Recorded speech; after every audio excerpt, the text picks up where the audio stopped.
हरे कृष्ण। श्रीमद् भागवतम षष्ठम स्कंद अध्याय 1। हमने अभी देखा किस प्रकार अजामिल अपने इंद्रिय भोग से आसक्त था। मृत्यु के समय पर यमदूत लेने के लिए आए, भय से अपने पुत्र नारायण को पुकारा और विष्णुदूत आकर के यमदूतों को रोक देते हैं। अभी श्लोक संख्या 37 से यमदूतों और विष्णुदूतों के बीच में संवाद शुरू हो रहा है। श्री शुक उवाच इत्युक्ते यमदूतैस्ते वासुदेवोक्तकारिण तान् प्रत्युचु प्रहस्येदं मेघनिर्ह्रदया गिरा। रेखा माता जी। शुक्देव गोस्वामी ने आगे कहा, यमराज के दूतों द्वारा इस प्रकार संबोधित किए जाने पर वासुदेव के सेवक मुस्काए और उन्होंने गर्जना करते हुए बादलों की ध्वनि जैसी गंभीर वाणी में निम्नलिखित शब्द कहे। तात्पर्य: यमदूत यमदूतों ने विष्णुदूतों को पूछा था कि आप हैं कौन, आपने रोका क्यों। इतने आकर्षक तो दिख रहे थे, लेकिन फिर यमराज के आदेश को रोकने वाले आप कौन हैं, इस तरह पूछा था। अंकित प्रभु, पढ़िए। तात्पर्य: यमदूतों को यह देखकर आश्चर्य हो रहा था कि विष्णुदूत शिष्ट होकर भी यमराज के शासन में बाधा पहुंचा रहे हैं। इसी तरह विष्णुदूत भी आश्चर्यचकित थे कि अपने धर्म के परम निर्णायक के सेवक होने का दावा करने वाले यमदूत धार्मिक कर्म के सिद्धांत से परिचित नहीं है। अतः यह सोचकर विष्णुदूत हंसने लगे, ये लोग यह क्या बकवास कर रहे हैं। यदि ये लोग सचमुच यमराज के सेवक हैं तो इन्हें यह जानना चाहिए था कि अजामिल उनके द्वारा ले जाए जाने के उपयुक्त पात्र नहीं है। हरे कृष्ण प्रभु। यमराज का एक और नाम है धर्मराज, अर्थात धर्म के जो ज्ञाता हैं, धर्म को जो जानते हैं। तो एक सेवक का कर्तव्य है या सेवक से अपेक्षा होती है कि वो स्वामी के सिद्धांतों को ठीक प्रकार से जाने। यहाँ पर विष्णुदूतों को आश्चर्य हो रहा है कि ये यमराज के दूत हैं और इन्हें इतना भी नहीं पता कि किसको पकड़ना है किसको नहीं पकड़ना। तो वो लोग हंसने लगे। उसी प्रकार से अगर हमारे व्यवहारिक जीवन में हम देखें, हम शिल प्रभुपाद के अनुयायी हैं, यदि शिल प्रभुपाद के उद्देश्य को हम नहीं जानेंगे तो लोग हमारे ऊपर हंसेंगे कि अरे इनको इतना भी नहीं पता है इनके फाउंडर आचार्य ने क्या शिक्षा दी, उनकी किताबों में क्या लिखा है। ये अपेक्षित होता है कि जो भी व्यक्ति किसी को अनुसरण करता है उसके उद्देश्य का पता उसको होना चाहिए। विष्णुदूत बोल रहे हैं। श्री विष्णुदूता ऊचुः यूयं वै धर्मराजस्य यदि निर्देशकारिणा ब्रूतधर्मस्य नस्तत्त्वं यच्छा धर्मस्य लक्षणम। दीपिका माता जी। ओहो भाग्य! विष्णुदूतों ने कहा, यदि तुम लोग सचमुच ही यमराज के सेवक हो तो तुम्हें हमसे धार्मिक सिद्धांतों के अर्थ तथा अधर्म के लक्षणों की व्याख्या करनी चाहिए। तो वास्तव में मतलब ऐसा लग रहा था कि ये सचमुच यमराज के सेवक हैं कि नहीं, क्योंकि यमराज के सेवक होते तो धार्मिक सिद्धांतों की चर्चा करते, धर्म अधर्म क्या है ये पता होना चाहिए। तो विष्णुदूत मानो उनको उकसा रहे हैं कि अगर तुम वास्तव में यमदूत हो तो ये बताओ धर्म अधर्म के अंतर क्या है, किसको पकड़ना चाहिए किसको नहीं, ये थोड़ा बताओ तो सही, प्रोटोकॉल क्या है। बसंत प्रभु। तात्पर्य: यमदूतों से विष्णुदूतों की यह जिज्ञासा अत्यंत महत्वपूर्ण है। सेवक को अपने स्वामी के आदेशों को जानना चाहिए। यमराज के सेवक यमराज के दूत होने का दावा कर रहे थे। अतः विष्णुदूतों ने बहुत ही बुद्धिमानी से उनके धर्म तथा अधर्म के लक्षणों की व्याख्या करने के लिए कहा। एक वैष्णव इन सिद्धांतों को पूर्ण रूपेण जानता है, क्योंकि पूर्ण पुरुषोत्तम भगवान के आदेशों से भली भांति अवगत होता है। परम भगवान कहते हैं, सर्वधर्मान परित्यज्य मामेकम शरणम व्रज। अन्य सारे धर्मों को त्याग दो और मेरी शरण में आओ। इसलिए पूर्ण पुरुषोत्तम भगवान की शरण में जाना ही धर्म का वास्तविक सिद्धांत है। जिन लोगों ने श्री कृष्ण की शरण ग्रहण करने के बजाय भौतिक प्रकृति के सिद्धांतों की शरण ले रखी है, वे सब अपवित्र हैं। चाहे उनका भौतिक पद कुछ भी हो, वे धर्म के सिद्धांतों से अनजान रहकर श्री कृष्ण की शरण में नहीं जाते। अतएव वे पापी धूर्त मनुष्यों में अधम तथा समस्त ज्ञान से विहीन मूर्ख समझे जाते। जैसा कि श्रीमद् भगवत गीता 7वें अध्याय 15वें श्लोक में श्री कृष्ण कहते हैं, ना मांग दुष्कृतिनो मूढ़ा प्रपद्यन्ते नराधमा माया अपहृत ज्ञाना आसुरं भावमाश्रिता। जो निपट मूर्ख है, जो मनुष्यों में अधम है, जिनका ज्ञान मोह द्वारा हर लिया गया है, तथा जो असुरों की नास्तिक प्रकृति को धारण करने वाले हैं, ऐसे दुष्ट मेरी शरण ग्रहण नहीं करते। जिसने श्री कृष्ण की शरण ग्रहण नहीं की, वह धर्म के असली सिद्धांत को नहीं जानता, अन्यथा वह शरण ग्रहण कर चुका होता। विष्णु दूतों द्वारा पूछा गया प्रश्न अति सटीक था। जो किसी अन्य व्यक्ति का प्रतिनिधित्व कर रहा हो, उसे उस व्यक्ति के मंतव्य मिशन को जानना चाहिए। इसलिए कृष्ण भावनामृत के भक्तों को श्री कृष्ण तथा श्री चैतन्य महाप्रभु के मिशन से पूर्णतया अवगत होना चाहिए, अन्यथा वे मूर्ख समझे जाएंगे। सारे भक्तों, विशेषतया प्रचारकों को कृष्ण भावनामृत का दर्शन जानना चाहिए, जिससे प्रचार करते समय उन्हें उलझन तथा अपमान न सहना पड़े। हरे कृष्ण। इस प्रकार कई बार लोग चुनौती करते हैं, कई बार लोग प्रश्न भी पूछते हैं। और दुर्भाग्य की बात है कि क्योंकि भक्त लोग प्रभुपाद की पुस्तकों का अध्ययन नहीं करते गंभीरता से, वो उनके उत्तर नहीं दे पाते। और फिर लोग ये समझते हैं कि देखो, इस्कॉन के भक्तों को तो कुछ पता ही नहीं है, वो तो भावुक लोग हैं, कोई संस्था चला रही है और ये लोग सब पागल जैसे पालन कर रहे हैं। इसलिए ये हमारी तरफ से सेवा है शिल प्रभुपाद के आंदोलन के लिए कि हम अपने आप को प्रभुपाद के सिद्धांतों से बहुत अच्छे से अवगत कराएं, बहुत गहराई से प्रभुपाद की पुस्तकों को पढ़ना चाहिए। ये सुबह का सत्र तो हम लोग करते ही हैं, लेकिन समय के अनुसार, आपकी सुविधा के अनुसार समय निकाल करके श्रील प्रभुपाद की पुस्तकों का गहन अध्ययन कीजिए, ये बहुत आवश्यक है। आगे विष्णुदूत पूछ रहे हैं,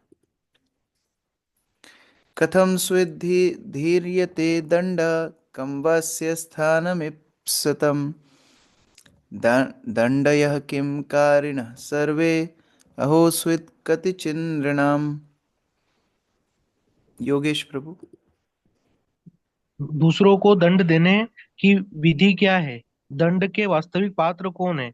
क्या सकाम कर्मों में लगे सारे कर्मी दंडनीय है, या उनमें से केवल कुछ ही है? हम्म तो यह मानो तात्पर्य। पूछ रहे हैं कि चार चीजें पूछ रहे हैं कि दंड देने की विधि क्या है, दंड देने के कारण क्या होते हैं, और अ, कितना दंड दिया जा सकता है, स्कोप क्या है दंड देने का। और चौथा है कि क्या दंड केवल मनुष्यों को मिलता है या जानवरों को भी मिल सकता है, या किसी किसी को मिलता है किसी किसी को नहीं मिलता है। आप यमदूत हो, बताओ, आपको पता होना चाहिए। तो इस तरह पूछा जा रहा है। ब्रजेश प्रभु, तात्पर्य। जिसके पास दूसरों को दंड देने का अधिकार हो, उसे चाहिए कि हर किसी को दंड न दे। जीव तो असंख्य है, जिनमें से अधिकांश आध्यात्मिक जगत में है और नित्य मुक्त है। इन मुक्त जीवों के विषय में निर्णय करने का प्रश्न नहीं उठता। इनमें से थोड़े से ही, शायद 1/4 जीव भौतिक जगत में रहते हैं, और भौतिक जगत के जीवों का प्रमुख अंग 84 लाख योनियों में से 80 लाख योनियां तो मनुष्यों में निम्न है। ये योनियां दंडनीय नहीं है, क्योंकि भौतिक प्रकृति के नियमों के अंतर्गत वे स्वतः विकास कर रही है। चेतना में उन्नत मनुष्य उत्तरदायी जीव है, किंतु उनमें से सभी दंडनीय नहीं है। जो लोग कुछ पवित्र कार्यों में लगे हैं, वे दंड से परे हैं। जो लोग पाप कर्मों में लगे हुए हैं, वे ही दंडनीय है। इसलिए विष्णु दूतों ने विशेष रूप से यह पूछा कि कौन दंडनीय है, और क्यों यमराज को यहाँ यही भेदभाव करने हेतु नियुक्त किया गया है कि कौन दंडनीय है और कौन नहीं। किसी के विषय में किस प्रकार निर्णय किया जाए, अधिकार का मूल सिद्धांत क्या है, विष्णुदूतों ने इन्हीं प्रश्नों का उठाया। हरे कृष्ण प्रभु जी। तो अभी यमदूत ये प्रश्न पूछ करके, आज तक तो किसी ने चुनौती ऐसी दी नहीं थी, यमदूतों को प्रश्न पूछा गया, यमदूत बोल रहे हैं। यमदूता ऊचुः वेद प्रणिहितो धर्मो यधर्मस्तद विपर्यया वेदो नारायणः साक्षात् स्वयंभूरिति सुश्रुमा। कौशल्य माता जी। हरे कृष्णा। यमदूतों ने उत्तर दिया, जो वेदों द्वारा संतुष्ट है वही धर्म है, और इसका विलोम अधर्म है।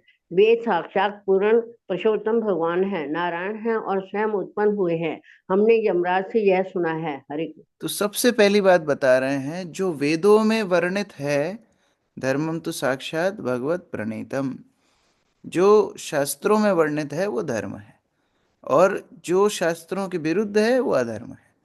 वेद साक्षात भगवान का स्वरूप है और उनसे ही उत्पन्न हुए हैं। तो इसका मतलब सर्वप्रथम अथॉरिटी हो गई, शास्त्रों की बात जो मानता है धर्म के पथ पर है, शास्त्रों के विरुद्ध जो जाता है वो धर्म से च्युत है। देखो, जब भी कोई आध्यात्मिक मार्ग की बात आती है, बिना शास्त्रों के प्रमाण को माने हम लोग कोई वार्ता आगे बढ़ा ही नहीं सकते। इसलिए जब हम प्रचार करते हैं, सबसे पहले लोगों की श्रद्धा शास्त्रों में लाने की कोशिश करते हैं। शास्त्रों में श्रद्धा आ जाएगी तो आगे हम सबको सिखा सकते हैं। लेकिन शास्त्र के विरुद्ध ही व्यक्ति चलेगा, शास्त्र में ही श्रद्धा नहीं होगी, तो फिर हम लोग उसको ज़्यादा प्रचार नहीं कर सकते। फिर थोड़ा हरिनाम, थोड़ा प्रसाद, इन्हीं माध्यमों से जीव की अज्ञात सुकृति को बढ़ाने का प्रयास करते हैं। पहला प्रमाण है शास्त्रों का, शास्त्र के अनुसार जो चलेगा वह धर्मपरायण है। आरती माता जी। तात्पर्य। यमराज के सेवकों ने बिल्कुल उचित उत्तर दिया। उन्होंने धर्म या अधर्म के नियमों को गढ़ने के स्थान पर यमराज के मुख से जो सुना था उसे बता दिया। महाजनों एन गतः स पंथाः। मनुष्य को चाहिए कि महाजन अर्थात प्रामाणिक व्यक्ति का अनुसरण करे। यमराज 12 अधिकारियों महाजनों में से एक है। इसलिए यमराज के सेवकों अर्थात यमदूतों ने पूर्ण स्पष्टता के साथ उत्तर दिया कि हमने सुना है, सुश्रम। आधुनिक सभ्यता के सदस्य मनगढ़ंत दोषपूर्ण धार्मिक सिद्धांत गढ़ लेते हैं। यह धर्म नहीं है। वे जानते नहीं हैं कि धर्म क्या है और अधर्म क्या है। इसलिए जैसा कि श्रीमद् भागवतम के प्रारंभ में कहा गया है, धर्मः प्रोजित कैतवोत्र, वह धर्म जिसका समर्थन वेद नहीं करते, श्रीमद् भागवतम धर्म में अमान्य है। भागवत धर्म में उतना ही रहता है जो पूर्ण पुरुषोत्तम भगवान द्वारा दिया गया होता है। भागवत धर्म तो सर्वधर्मान परित्यज्य मामेकम शरणम व्रज है। मनुष्य को पूर्ण पुरुषोत्तम भगवान की सत्ता स्वीकार करके उनकी शरण में जाना चाहिए और वे जो कुछ कहते हैं स्वीकार करना चाहिए। यही धर्म है। उदाहरणार्थ, अर्जुन यह सोचकर युद्ध करने से इनकार कर रहा था कि हिंसा अधर्म है, किंतु भगवान श्री कृष्ण ने उसे युद्ध करने हेतु प्रेरित किया। अर्जुन ने भगवान श्री कृष्ण के आदेश का पालन किया, अतः वह वास्तव में धर्मी है, क्योंकि भगवान श्री कृष्ण का आदेश धर्म है। श्रीमद् भगवद गीता में भगवान श्री कृष्ण कहते हैं, वेदेश्च सर्वे रहमेव वेद्यः। वेद अर्थात ज्ञान का वास्तविक उद्देश्य मुझे जानना है। जो भगवान श्री कृष्ण को पूर्ण रूप से जान लेता है वह मुक्त है। जैसा कि श्रीमद् भगवद गीता में भगवान श्री कृष्ण कहते हैं, जन्म कर्म च मे दिव्यम यो वेत्ति तत्वतः त्यक्ता देहम पुनर्जन्म नैति मामेति सोर्जुन। हे अर्जुन, जो मेरे आविर्भाव तथा कर्मों की दिव्य प्रकृति को जानता है, वह इस शरीर को छोड़ने पर इस संसार में पुनः जन्म नहीं लेता, अपितु मेरे सनातन धाम को प्राप्त होता है। जो भगवान श्री कृष्ण को समझता है और उनके आदेश का पालन करता है, वह घर को लौटने अर्थात भगवत धाम वापस जाने का पात्र है। यह निष्कर्ष निकाला जा सकता है कि धर्म उसका द्योतक है जिसका वेदों में आदेश हुआ है, और अधर्म वह है जो वेदों द्वारा समर्थित नहीं है। वस्तुतः धर्म श्री नारायण द्वारा गढ़ा हुआ नहीं है। वेदों में कहा गया है, अस्य महतो भूतस्य निश्वसितम एतद् यद् ऋग्वेदः इति। धर्म के आदेश परम पुरुष श्री नारायण के श्वास से निकलते हैं। श्री नारायण शाश्वत विद्यमान रहते हैं और शाश्वत रूप से श्वास लेते हैं। अतएव धर्म अर्थात श्री नारायण के आदेश भी शाश्वत विद्यमान रहते हैं। मध्व गौड़ी संप्रदाय के मूल आचार्य श्रील माधवाचार्य कहते हैं, वेदा नाम प्रथमो वक्ता हरिरेव यतो विभुः अतो विष्णवात्मका वेदा इत्याहुर्वेदवादिनः। वेदों के दिव्य शब्द पूर्ण पुरुषोत्तम भगवान के मुख से निकले हैं। अतएव वैदिक सिद्धांतों को वैष्णव सिद्धांत समझना चाहिए, क्योंकि वेदों के उद्गम श्री विष्णु हैं। वेदों में श्री विष्णु के आदेशों के अतिरिक्त कुछ भी नहीं है, और जो वैदिक सिद्धांतों का पालन करता है वह वैष्णव है। वैष्णव इस जगत द्वारा गढ़े हुए जन समुदाय का सदस्य नहीं होता। वैष्णव तो वेदों का वास्तविक ज्ञाता होता है, जिसकी पुष्टि श्रीमद् भगवद गीता में हुई है, वेदेस्य सर्वे रहमेव वेद्यः। हरे तो कृष्ण। कोई पूछ सकता है कि ये जो यमदूत हैं, ये क्या वेद शास्त्र पढ़ते थे क्या? नहीं, वेद शास्त्र ये नहीं पढ़ते थे, लेकिन यमराज से श्रवण किया है। ये वैष्णवों से श्रवण करने का फल होता है। यद्यपि हम उतने समर्थ नहीं हैं कि हम सारे वेद शास्त्रों को पढ़ सकें, हम बड़े बड़े वेदों का पठन कर सकें। लेकिन अगर हम आध्यात्मिक गुरु से गंभीरता से श्रवण करते हैं तो ये सारे शास्त्रों का निचोड़ हमको गुरु के माध्यम से मिल जाता है। अब यहाँ पर दूसरी बात है, ये वेदों का ही ज्ञान क्यों आवश्यक है? गुरु अपने मन से भी तो कुछ बता सकते हैं। अपने मन से बताएंगे तो वो धर्म नहीं होगा, अधर्म होगा, क्योंकि वेद भगवान के मुख से निकले हैं, उनकी श्वास से उद्गम है। और जैसे भगवान चिन्मय है वैसे ही उनके शब्द भी चिन्मय हैं। इसलिए वेदों को शब्द ब्रह्म बोला गया है। वो शब्द रूप में भगवान का अवतार है। तो इसीलिए ऐसे शास्त्रों का जो पालन करते हैं वो धर्म के पथ पर चलते हैं। तो विष्णुदूतों यमदूतों ने एक बात बोली कि नारायण से निकले। तो नारायण कौन है? श्लोक संख्या 41 में बता रहे हैं नारायण कौन है। ये न स्वधर धामनि अमी भाव रजः सत्व तमोमया गुणनाम क्रिया रूपैर विभाव्यन्ते यथा तथम। गौरी शंकर प्रभु। समस्त कारण के परम कारण रूप नारायण आध्यात्मिक जगत में अपने धाम में स्थित है। तथापि वे भौतिक प्रकृति के तीनों गुणों सत्व गुण, रजोगुण तथा तमोगुण के अनुसार संपूर्ण विराट जगत का नियंत्रण करते हैं। इस तरह विभिन्न जीवों को भिन्न भिन्न गुण नाम यथा ब्राह्मण, क्षत्रिय, वैश्य, वर्णाश्रम धर्म के अनुसार कार्य तथा रूप प्रदान किए जाते हैं। नारायण संपूर्ण विराट जगत के कारण स्वरूप है। तो जो कुछ हम देख रहे हैं सारी सृष्टि को अपने धाम में बैठे बैठे तीन गुणों के माध्यम से संतुलित करते हैं, नियंत्रण करते हैं। और सारी सृष्टि के, सारे वर्णाश्रम के, सारे जीवों के, उनके गुणों के सबके कारण स्वरूप भगवान नारायण ही तो है। तात्पर्य सुजाता माता जी। तात्पर्य वेद हमें सूचित करते हैं न तस्य कार्यम करणम च विद्यते न तत्समश्चाभ्यादिकश्च दृश्यते परास्य शक्तिर्विविधैव श्रूयते स्वाभाविकी ज्ञान बल क्रिया च। श्वेताश्वर उपनिषद 6.8। पूर्ण पुरुषोत्तम भगवान श्री नारायण सर्वशक्तिमान है, उनकी शक्तियां विविध हैं, अतएव वे अपने धाम में बने रहने में समर्थ है और बिना प्रयत्न के वे तीन गुणों सत्वगुण, रजोगुण तथा तमोगुण की अन्योन्य क्रिया के माध्यम से संपूर्ण विराट जगत का अधीक्षण तथा संचालन कर सकते हैं। इन क्रियाओं से विभिन्न रूप, शरीर, कार्य तथा परिवर्तन उत्पन्न होते रहते हैं और वे भली भांति घटित होते हैं। क्योंकि श्री भगवान पूर्ण है, इसलिए हर कार्य इस प्रकार चलता रहता है मानो वे प्रत्यक्ष रूप से निरीक्षण कर रहे हो तथा उसमें भाग ले रहे हो। किंतु नास्तिक लोग भौतिक प्रकृति के तीन गुणों से प्रच्छन्न होने के कारण श्री नारायण को समस्त कार्यों के परम कारण के रूप में नहीं देख सकते। जैसा कि श्रीमद भगवद गीता 7.13 में भगवान श्री कृष्ण कहते हैं, त्रिभिर गुणमयीर भावैर्भिः सर्वामिदं जगत् मोहितं नाभिजानाति मामेभ्यः परम व्ययम्।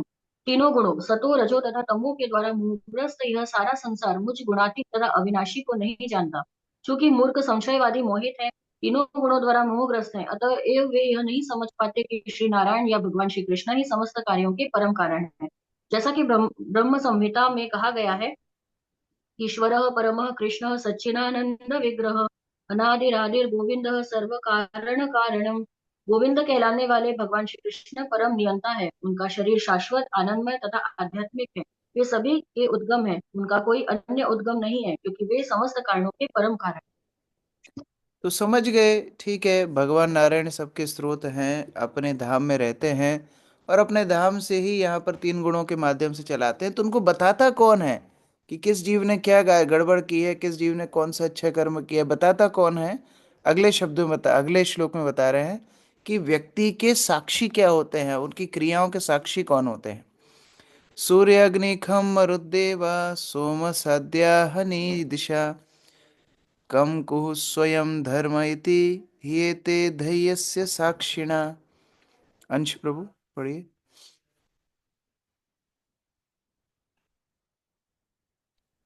सूर्य, अग्नि, आकाश, वायु, देवता, चंद्रमा, संध्या, दिन रात्रि, दिशाएं, जल, भूमि तथा परमात्मा सभी जीवात्मा के कार्यकल्पों में साक्षी हैं।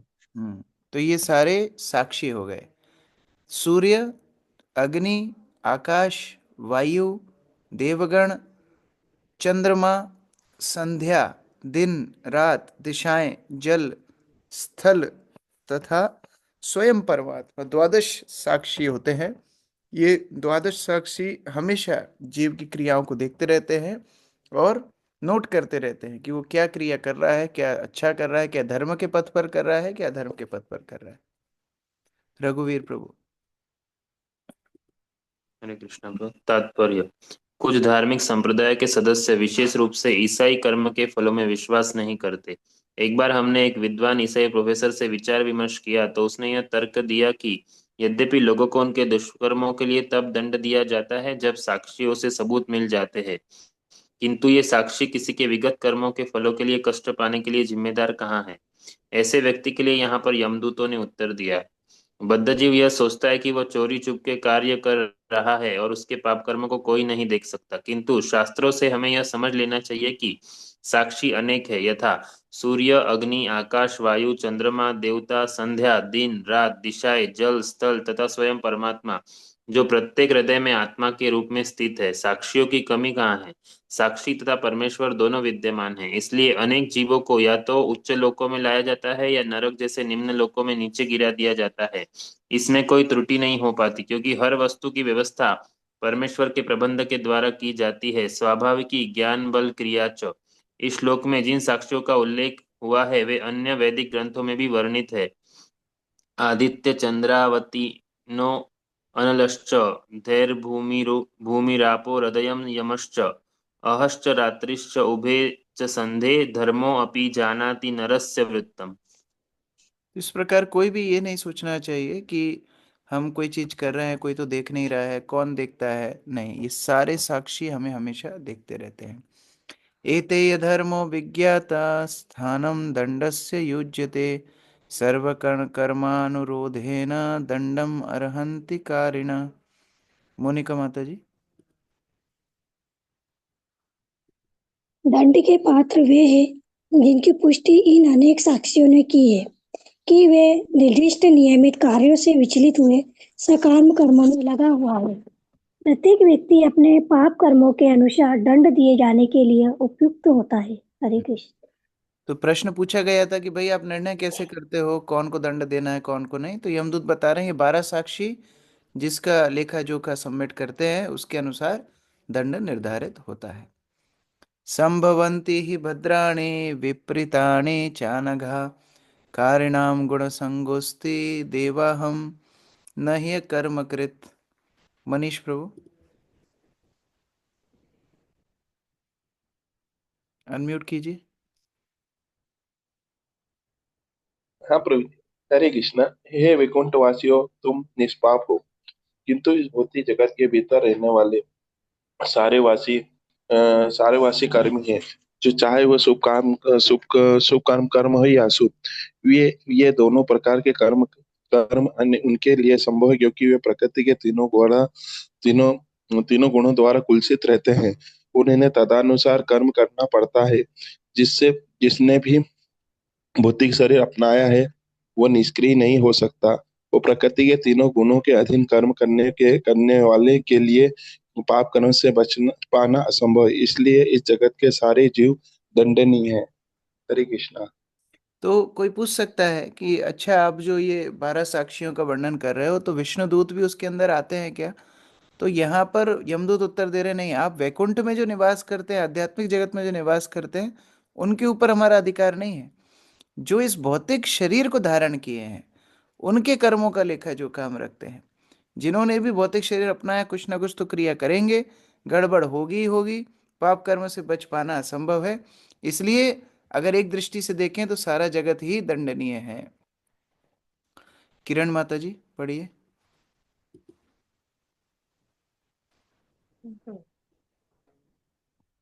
मनुष्यों तथा मनुष्येतर प्राणियों में यही अंतर है कि मनुष्य से अपेक्षा की जाती है कि वह वेदों के आदेश के अनुसार कर्म करे।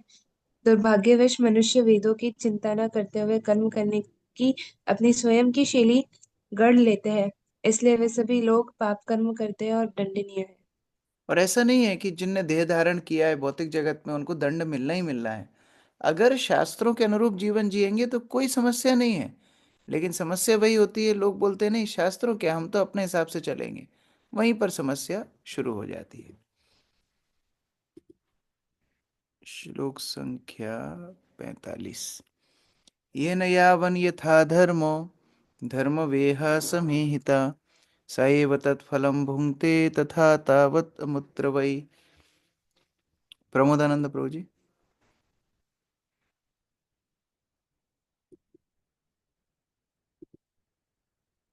नीतू माता जी।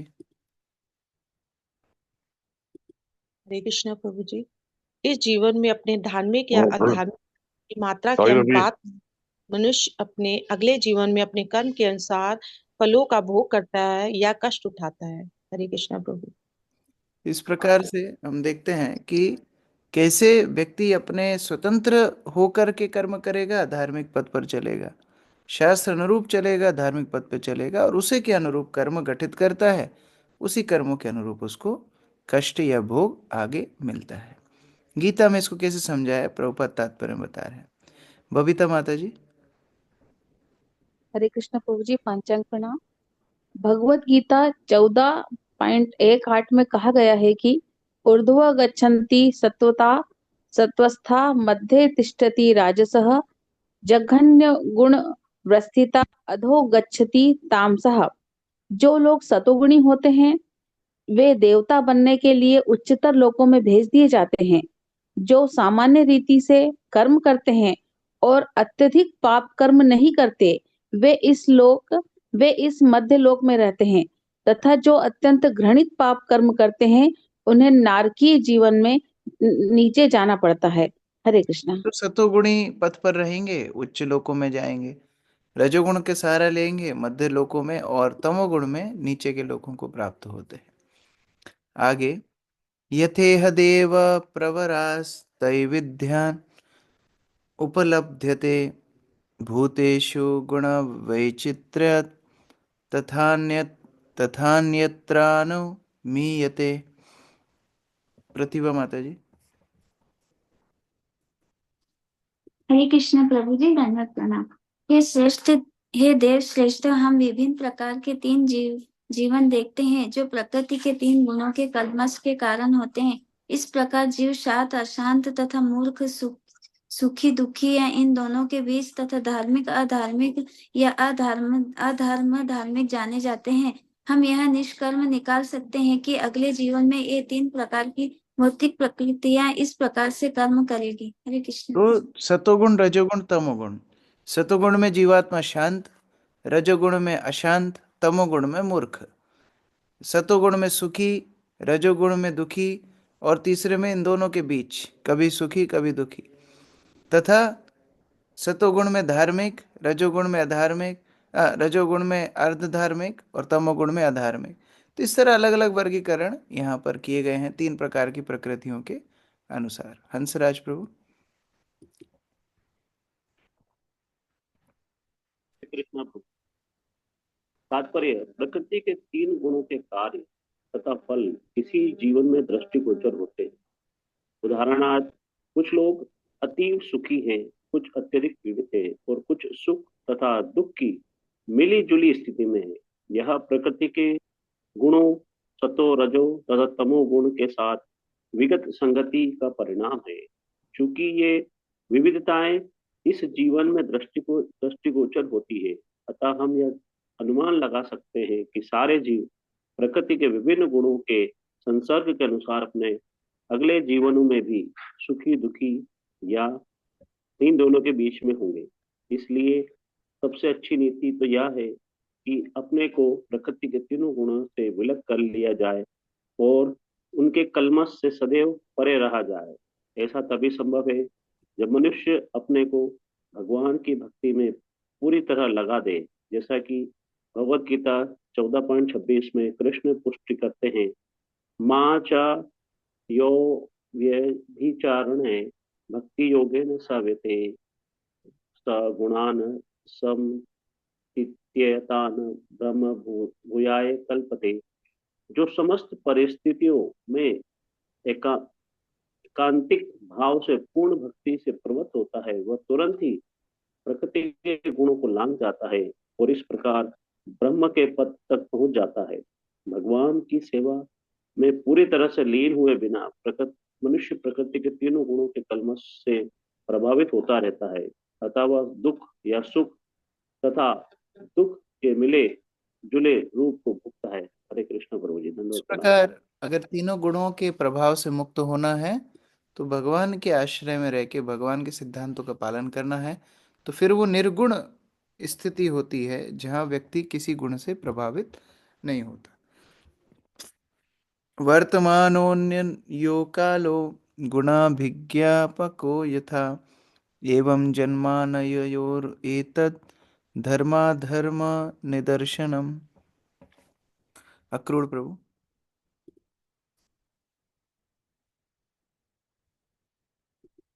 जिस प्रकार वर्तमान वसंत काल भूत तथा भविष्य काल के वसंत कालों की प्रकृति को सूचित करता है, उसी प्रकार सुख दुख या सुख दुख दोनों से मिश्रित यह जीवन मनुष्य के भूत तथा भावी जीवनों के धार्मिक तथा अधार्मिक कार्यों के विषय में साक्ष्य प्रस्तुत करता है।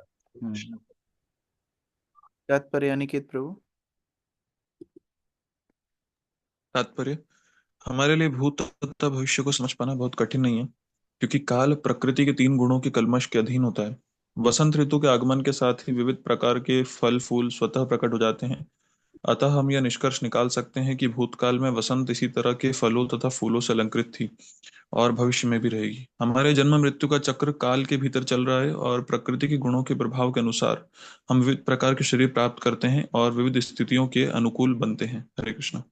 तो कोई नया कुछ नहीं है, भौतिक संसार में एक ही जैसी कैसेट है जो बार बार चलती रहती है। हम पाप करेंगे कष्ट भोगेंगे, पुण्य करेंगे फिर कुछ अच्छा भोगेंगे, यही कैसेट बार बार बार बार चलती रहती है और इसी में जीव भटकता रहता है।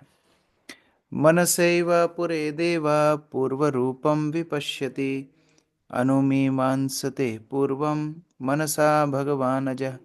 कितना सुंदर प्रवचन यमदूत कर रहे हैं। हम लोग सोचते हैं यमदूत कौन होंगे, लेकिन कितना अच्छा प्रवचन कर रहे हैं सब मिलके। यामिनी माता जी। सर्वशक्तिमान यमराज ब्रह्मा जी के ही समान है, क्योंकि जब वे अपनी निजी धाम या परमात्मा की भांति हर एक के हृदय में स्थित होते हैं, वे मन के द्वारा जीव के विगत कार्यों का अवलोकन करते हैं और यह समझ जाते हैं कि जीव अगले जीवन में किस तरह कर्म करेगा। तो एक और प्रश्न हो सकता है कि ठीक है, आप तो कर्मों का फल दे रहे हो, लेकिन कौन सुनिश्चित करता है, फाइनल डिसीजन मेकर कौन है जो आगे के कर्मों के अनुसार शरीर देता है, कैसी प्रवृत्ति किसकी है, ये सब कौन समझता है? तो बता रहे हैं यमराज हैं। यमराज ब्रह्मा जी के ही समान शक्तिशाली बता रहे हैं कि उनके ही आदेश से फिर हम जीव को गति प्राप्त कराते हैं। हिमांशी माता जी। तात्पर्य, यमराज को सामान्य जीव नहीं समझना चाहिए। वे ब्रह्मा के ही समान हैं। उन्हें प्रत्येक हृदय में वास करने वाले परम भगवान का पूर्ण सहयोग प्राप्त है। अतः वे परमात्मा की कृपा से जीव के अंदर से उसके भूत वर्तमान तथा भविष्य को देख सकते हैं। अनुमी मासन्ते शब्द का अर्थ यह है कि वे परमात्मा से विचार विमर्श करके निर्णय ले सकते हैं। अनु का अर्थ है अनुसरण करते हुए। जीवों के अगले जीवनों के विषय में वास्तविक निर्णय परमात्मा द्वारा लिए जाते हैं और यमराज द्वारा उनको पूरा किया जाता है। तो ऐसा नहीं कि पृथक रूप से, स्वतंत्र रूप से यमराज किसी भी डिसीजन को लेते हैं। परमात्मा से सलाह मशवरा करके, परमात्मा क्योंकि सबके हृदय में बैठे हैं, परमात्मा यमराज को प्रेरणा देते हैं कि आगे किस तरह जीव की गति होनी चाहिए। इस प्रकार बहुत ही अच्छा ये संवाद चल रहा है यमदूतों का और विष्णुदूतों का। यमदूत आगे और भी श्लोक बोलेंगे और फिर विष्णुदूत उनको समझाएंगे कि क्या त्रुटि है और क्या होना चाहिए, क्यों अजामिल को मुक्त करना चाहिए। अच्छा, ये सब संवाद चल रहा है और वहाँ अजामिल सब सुन रहा है पड़ा पड़ा। अजामिल देख रहा है कि कैसी चर्चा चल रही है आपस में। तो इस तरह से दोनों के बीच का बड़ा सुंदर संवाद हमारे लिए बड़ी प्रेरणास्पद है कि किस तरह हम अपने जीवन में भी पापों से मुक्त हो सकते हैं और कैसे भगवान के धाम को प्राप्त कर सकते हैं। यस, हंसराज प्रभु, प्रश्न है। हरे कृष्ण प्रभु जी, धन्यवाद प्रणाम। प्रभु जी, यहाँ पे लिखा है सभी धर्मों को छोड़कर। हरे कृष्ण का इंटरनेट शायद चला गया। सुजाता माता जी। हरे कृष्णा प्रभु जी, जैसे अभी आपने बताया कि परमात्मा से विचार विमर्श करके वो निर्णय लेते हैं, मतलब क्षीरोदक्षा ही विष्णु जी से होगा। हाँ, जहाँ जितने भी देवगण हैं उनका एक्सेस क्षीरोदक्षाई विष्णु तक होता है, ब्रह्मा जी समेत सबका। जी जी जी, थैंक अक्रूर प्रभु। हरे कृष्णा प्रभु जी यहाँ पर भगवत गीता का जो तात्पर्य बताएगा 14.26 का, जो समस्त परिस्थितियों में एकांतिक भाव से पूर्ण भक्ति में प्रवृत्त होता है, वो पतित नहीं होता, वह अविलंबी भौतिक प्रकृति के गुणों को लांग लेता है, वही इस प्रकार आध्यात्मिक पथ तक पहुंचता है। ये एकांतिक भाव से क्या तात्पर्य प्रभु जी? एकांतिक भाव मतलब मिश्रित भाव नहीं होना चाहिए। मतलब ये नहीं कि भक्ति के द्वारा मुझे कुछ भौतिक वस्तु मिलेगी, या बीच बीच में मैं भक्ति रोक दूंगा, आज मूड है तो आज करूंगा, कल मूड नहीं है तो कल नहीं करूंगा। तो दोनों प्रकार के मिश्रण नहीं, भौतिक मिश्रण भी नहीं, और भक्ति चलनी चाहिए, अविरत चलनी चाहिए, बीच बीच में रुकावट भी नहीं। उसको भागवत में बोला है अहेतु की अप्रतिहता ये आत्मा सुप्रसिद्धति। अहेतु की होना चाहिए और अप्रतिहता अर्थात बीच बीच में अवरोध नहीं होना चाहिए, ये उसका मतलब। थैंक यू प्रभु। हरे कृष्ण। विपिन प्रभु। हरे कृष्ण प्रभु जी, दंडोत प्रणाम। ये प्रभु जी, जैसे इसमें बताया है कि अजामिल एक कोई भी दृश्य देख के विचलित हो गया और भक्ति मार्ग छोड़ दिया। वो तो बहुत फिर भी अच्छा भक्त था। जैसे मैं मेरी बात करूं तो वैसी तो भक्ति, उतनी भक्ति भी हम नहीं कर पा रहे और दिन भर हम भौतिक संसार में रहते हैं, तो हाँ हम इससे कैसे बचेंगे प्रभु? तो ये यही हमारा दुर्भाग्य है कि अजामिल ने एक दृश्य देखा और ऐसी गति हो गई। लेकिन हम लोग दिन रात ऐसी ही अवस्थाओं में रहते हैं, ऐसी परिस्थितियों में रहते हैं। इसलिए हमें और प्रगाढ़ रूप से भक्ति का आश्रय लेना चाहिए। तीव्रेन भक्ति योगेन। जब हम सुबह अपने हरिनाम का जप करते हैं, बहुत गंभीरता से करना चाहिए। एक ही मुश्किल है, जल्दी उठना, बस। भक्ति जीवन में एक ही तपस्या है। अगर हम जल्दी नहीं सोएंगे तो जल्दी नहीं उठेंगे, जल्दी नहीं उठेंगे तो हमारा हरिनाम का जप एकाग्रता पूर्वक नहीं होगा, एकाग्रता पूर्वक नहीं होगा तो जितना पूरा दिन का कचरा हमारे मन में हम बटोर के लाएंगे, वो हमारा आध्यात्मिक पथ से पथभ्रष्ट हमको कर देगा। हरिनाम का जप हमारा कवच है। ये कवच अभी यही छठवें स्कंद में आगे हम नारायण कवच का वर्णन पढ़ने वाले हैं। हरिनाम का जप ही हमारा कवच है। तो कवच जब तक नहीं पहन करके निकलेंगे, माया शक्ति हमको परास्त कर देगी। इसलिए सुबह जल्दी उठ करके अपने हरिनाम का जप करना ये बहुत बहुत आवश्यक है। विशेषतः कलयुग में हम जो भक्ति करने का प्रयास कर रहे हैं, ये हरिनाम ही हमारा एकमात्र आश्रय है। तो जब हम इस तरह हरिनाम का आश्रय लेंगे तो ये बाह्य प्रलोभन हमको प्रभावित नहीं करेंगे। तो ये बहुत गंभीरता से हमको इसका पालन करना चाहिए। जी प्रभु जी, हरे कृष्ण। हंसराज प्रभु, आपका इंटरनेट चला गया था। हरे कृष्णा प्रभु जी, धन्यवाद प्रणाम। प्रभु जी यहाँ पे लिखा है सभी धर्मों को छोड़कर मेरी शरण में आ जाओ। तो यहाँ पर मतलब जो हम देवी देवताओं की पूजा करते हैं उनको छोड़ के जाना है कि धर्म क्या, मतलब ये समझ में नहीं आया। सब कुछ, जो कुछ अहेतु की भक्ति के अलावा जो कुछ भी है वो सब अन्य धर्मों में आ जाएगा। सब कुछ को छोड़ना है। एकांतिक भाव जो अभी अक्रूर प्रभु पूछ रहे थे, एक निष्ठ होकर के भगवान का आश्रय लेना है, कि बस भगवान के अलावा और कोई आश्रय नहीं है।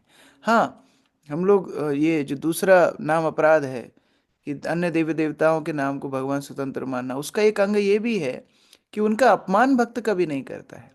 ऐसा नहीं कि किसी भक्त का अपमान करेगा। कर्मी लोग पूजा कर रहे हैं, उनको करने दो। हम लोग उनका अपमान नहीं करते, देवी देवता की पूजा को रोकते भी नहीं है। लेकिन हमारे जीवन में हम भगवान का आश्रय छोड़ करके किसी का आश्रय नहीं लेते। जब देवी देवताओं के मंदिर में जाएं, बहुत सम्मान से उनको प्रणाम करें और वैष्णव रूप से दर्शन करें कि भगवान के शुद्ध भक्त हैं, भगवान की सेवा में लगे हुए हैं। उस तरह उनको प्रणाम करना चाहिए। बाकी पूजा हम करेंगे, आराधना करेंगे, जप करेंगे केवल भगवान का, ये अंत है। प्रभु क्वेश्चन है, भगवत गीता में भगवान बोल रहे हैं मेरे आविर्भाव्य तथा कर्मों की दिव्य प्रकृति को जो जानता है। तो ये आविर्भाव्य और कर्मों की प्रकृति क्या है? कहाँ, कौन से श्लोक में है? मुझे इंग्लिश में देखना होगा। नहीं, अभी अभी हमने पढ़ा था यहाँ पर, आविर्भाव्य तथा कर्मों की दिव्य प्रकृति को जानता है। कौन से तात्पर्य में? ये तो मैं भगवत गीता का श्लोक है, जन्म कर्म च मे दिव्यम वाला पूछ रहे थे। नहीं, मैं इसमें हमारे कौन से श्लोक में हमने पढ़ा अभी? प्रभु जी मैंने नोट डाउन करा था, कॉपी में हाथ से लिख लिया था उस वक्त मैंने। अच्छा, ये है श्लोक संख्या 40 की व्याख्या में, जन्म कर्म च मे दिव्यम। हाँ हाँ। तो आविर्भाव, आविर्भाव अर्थात भगवान का जन्म, और कर्म अर्थात भगवान की लीलाएं, इनके विषय में जो जानता है वो भौतिक प्रकृति से मुक्त होकर के भगवान के धाम में जाता है। क्यों? क्योंकि भगवान की लीलाएं और भगवान के जन्म इत्यादि की जो व्याख्या है वो इतनी आकर्षक होती है कि व्यक्ति श्रवण मात्र से आसक्त हो जाता है और फिर उनकी भक्ति में लग जाता है। तो वो भक्ति के माध्यम से फिर भगवान के धाम चला जाता है। तो वो व्याख्या है। ठीक है। एक और क्वेश्चन है प्रभु जी। वेद जो बोल रहे हैं भगवान नारायण भगवान के श्वास से आए हैं, हम्म। तो फिर वेद व्यास जी ने उनको लिखा है, ये थोड़ा सा। हाँ, क्योंकि पहले लिखने की आवश्यकता नहीं पड़ती थी। जैसे हमें याद है कि जब मोबाइल फोन नए नए शुरू होते हुए थे तो लोग नंबर एकदम याद रखते थे एक दूसरे के। जैसे हमें भी बचपन में याद कराया था, पापा का नंबर ये है, मम्मी का नंबर, ये सब याद कराया। आजकल कौन नंबर याद करता है? खुद की पत्नी का नंबर किसी को याद नहीं होता है। केवल हम लोग देखते हैं मोबाइल में। क्यों? स्मरण शक्ति धीरे धीरे कम होती जा रही है। उसी प्रकार से पहले वेद शास्त्र तो भगवान के मुख से निकले चिन्मय हैं, और जब से प्रकृति शुरू हुई है तब से है। लेकिन लिखने की आवश्यकता पड़ी कलयुग के प्रारंभ में, क्योंकि कलयुग में लोगों की स्मरण शक्ति बहुत कम है। तो वेद व्यास ने उन शास्त्रों को लिपिबद्ध किया, उन्होंने लिखा है। ऐसा नहीं कि उन्होंने उसको जन्म दिया है, नहीं। उन्होंने उन्हीं शास्त्रों को जो गुरु परंपरा से, श्रोत पंथा से, श्रवण विधि से चलते आ रहे थे, उनको फिर उन्होंने लिख दिया, जिससे हम लोग भी उसको पढ़ सके, हम लोग भी उसको जान सके। वो अंत है। हरे कृष्ण। थैंक यू प्रभु जी। हरे कृष्ण। धन्यवाद प्रणाम। जय प्रभु। हरे कृष्णा प्रभु जी, धन्यवाद प्रणाम। प्रभु जी अभी एक शब्द आ रहा ट्रेन में हूँ था, आप? ट्रेन में हूँ? गमरूत ऊंचू, तो प्रभु जी उसका मतलब उसका मीनिंग क्या है प्रभु जी? कौन सा शब्द? यमदूत का जब श्लोक आ रहा था सबसे पहले जब स्टार्ट हुआ तो ऊंचू करके कोई एक शब्द आया था प्रभु जी। ऊंचू, जब एक व्यक्ति बोलता है तो होता है उवाच संस्कृत में। जैसे श्री भगवान उवाच, अर्जुन उवाच, संजय उवाच, धृतराष्ट्र उवाच, जय प्रभु उवाच। और जब दो लोग बोलते हैं या दो से अधिक लोग, जब दो लोग बोलते हैं तो ऊचऊ। और जब एक से अधिक, दो से अधिक लोग यानी तीन या तीन से अधिक लोग बोलते हैं तो ऊचुहु। ये संस्कृत के तीन विभक्ति, एक वचन, द्विवचन, बहुवचन। तो बहुवचन में वो ऊचुहु हो जाता है। जैसे गोपी गीत में सारी गोपियां एक साथ बोलती हैं तो गोप्या ऊचुहु। यहाँ तीन विष्णुदूत, ये तीन यमदूत हैं, तीनों एक साथ बोल रहे हैं, तो इसीलिए विष्णुदूता ऊचुहु। तो वो ऊचुहु मतलब है साथ में बोल रहे हैं। थैंक यू प्रभु जी। हरे कृष्णा। मीनू माता जी। हरे कृष्णा प्रभु जी, दंडवत प्रणाम। प्रभु जी, ये कंठीमाला के बारे में मेरे को पूछना था। मेरी बेटी ने जैसे पहन रखी है, तो जैसे वो बाहर जाती है, स्कूल में भी कोई कैंप वगैरह लगता है, तो वहां तो अनियन गार्लिक का मतलब फूड दे प्रोवाइड कर देते हैं, तो मतलब इसमें कोई मतलब पाप लगता है क्या? मतलब समझ में नहीं आता मेरे को। कंठी माला पहनी हो चाहे नहीं पहनी हो, दोनों तरह से पाप तो लगेगा ही। अगर हम कहीं भी जाते हैं, हम लोग भी स्कूल में थे, तो हम लोग ऐसे ऐसी वस्तुओं को ले सकते हैं जिसमें ऑनियन गार्लिक ना हो, वो भी आपात स्थिति में। नहीं तो हम लोग घर से लेकर के जाएं। और जहाँ एकदम ही ऐसे कंपलसरी इवेंट्स होते हैं जहाँ बाहर से भी फूड अलाउड नहीं है, स्कूल में कई बार कैंप लगते हैं, कई ऐसी स्थिति है, तो कुछ ना कुछ तो ऐसी वस्तु होती हैं जो बच्चे विदाउट अनियन गार्लिक ले सकते हैं। तो उस तरह हमको प्रशिक्षण भी देना चाहिए। कंठीमाला पहनी है या नहीं वो पहनी, उससे खाती है, लेकिन फिर भी कई बार क्या बच्चे ध्यान नहीं रखते कि मतलब इसमें है या नहीं है, तो वो मतलब जैसे ले लेते हैं तो फिर। ये हमको सिखाना है, ये हमको सिखाना है उनको, ये संस्कार हमको देने हैं। क्योंकि कंठीमाला केवल, इट्स नॉट ए नेकलेस कि हम लोगों ने पहन लिया उसको, नहीं। कंठीमाला एक गंभीर विषय है कि हमने भगवान को समर्पण किया, हमने भगवान की भक्ति को स्वीकार किया। अब इस कंठ से ऐसी कोई वस्तु अंदर नहीं जाएगी जो भगवान को पसंद नहीं है। तो ये हमको उनको संस्कार देने होंगे, उसकी गंभीरता को समझाना होगा। ठीक है। जी प्रभु, थैंक यू प्रभु जी। बसंत प्रभु। हरे कृष्णा प्रभु जी, धन्यवाद प्रणाम। प्रभु जी मेरा क्वेश्चन इस क्लास से थोड़ा अलग है। एक्चुअली कुछ लोग हमें पूछ रहे हैं वो बांग्लादेश में जो हो रहा है, तो किस तरह से हम, इसमें दो चीज था, उन्हें किस तरह से रिप्लाई करना और हमें किस तरह से इसको लेना चाहिए और किस तरह से प्रे करना चाहिए। हरे कृष्ण। देखिए, ये तो परिस्थिति होनी ही है, क्योंकि जहाँ जहाँ पर भी विधर्मी ज्यादा होंगे वहां पर ये परिस्थितियां आएंगी। और चैतन्य महाप्रभु के समय पर भी ये परिस्थिति थी। हरिदास ठाकुर को किस तरह टॉर्चर श्री चैतन्य महाप्रभु के समय पर भी किया गया था यवनों के द्वारा। तो ये परिस्थिति रहेंगी। हमें एकजुट रह करके अपने भक्ति का प्रचार करना है, एक साथ में धर्म का प्रचार करना है। दुर्भाग्य ये है कि हम लोग ये संस्कार देते ही नहीं हैं, हम लोग अपने बच्चों को ये चीज़ सिखाते नहीं हैं, और इस कारण से धीरे धीरे धीरे हम खुद ही धर्मच्युत हो रहे हैं। अभी मैं बांग्लादेश के कुछ भक्तों से बात कर रहा था, वो बता रहे थे कि ये सब समस्या होने के पहले तक वहाँ के सब जो अलग अलग समुदाय थे वो सब अलग अलग थे, जो सनातन धर्म के पालन करने वाले। और जैसे ये समस्या हुई वो सब एकजुट हो गए। तो जब तक सिर पर पड़ती नहीं है तब तक समझ में नहीं आता है। अभी भारतवर्ष में देखिए, इस्कॉन इतना अच्छा प्रचार कर रहा है, इस्कॉन को लेकर ही विद्वेष करते हैं।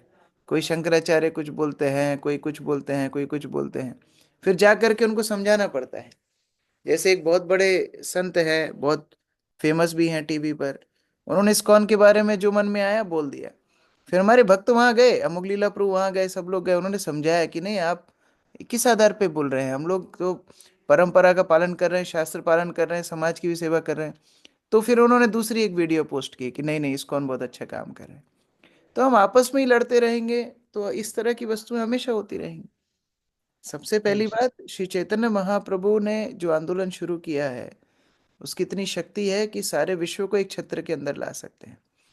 तो भक्तों को और प्रचार करना चाहिए, और ज़्यादा सब लोगों को एक साथ एकजुट करना चाहिए।